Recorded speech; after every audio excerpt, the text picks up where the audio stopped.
duniya zancen banza ta ishe mu riga, sai ni bi a sannu kar ta buga mana ganga. Rayuwa kenan ina tuno wannan zubar hawayen nan, ina tuno ta sai na zauce. Duniya gangance budurwar wawa ce, mai binta sai ya zauce ƙarshe yayi kuka, da na sani kwa an ce keya. Mu daina gaba da magauci, mu ɗauki zancen mu nazarci, ta rayuwa za ta kasance wataran zuma ko kuma ɗaci.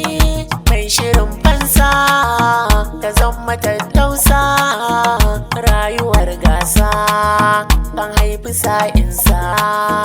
Wanda yayi kuka yayi haƙuri wataran zai dace, an sani an take gaba gadi an miƙe. Sarrai mu mun gasa gaba mu so zumunci mu kulla, ina muka dosa rayuwar gamin biyewa daula.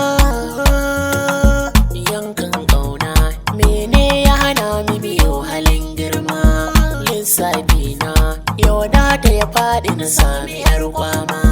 Kuma na manta duniya ta kenta budurwar wawa. Kuma farga mu gyara halinmu, mu riƙe aƙidarmu, mu kyautata duk zumuncinmu, lafazin siyasarmu mu daina sassai da yancinmu.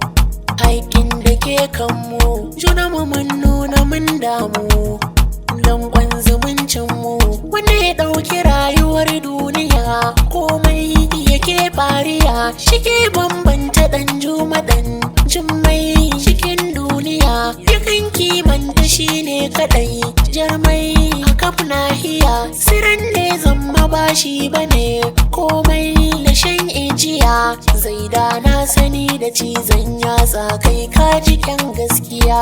Hanyar tarbiya za mu hau, ragama gumburi kar mu sau, doki mai gari kar mu hau. In kayi jifa ka san na sani zai dawo.